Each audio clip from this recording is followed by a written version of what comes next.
Hello, seventh graders. It's good to see you all. I hope you're all doing well at home. I just wanted to talk a little bit about topic sentences. I know some kids have had some confusions and some questions about it. I have given you a link to that video that we previously watched about how to write a good topic sentence. Remember that every topic sentence must have a topic and then a main point about that topic. And the topic sentence should cover everything that's going to be in that paragraph, not just one fact. On the tech writing research paper, you already know the topic of your 3 paragraphs.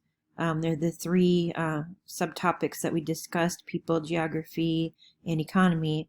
In 7th grade, when you're doing your argumentative essay, each of your topic sentences should have a topic and then a main point about that topic related to your arguments on your claim.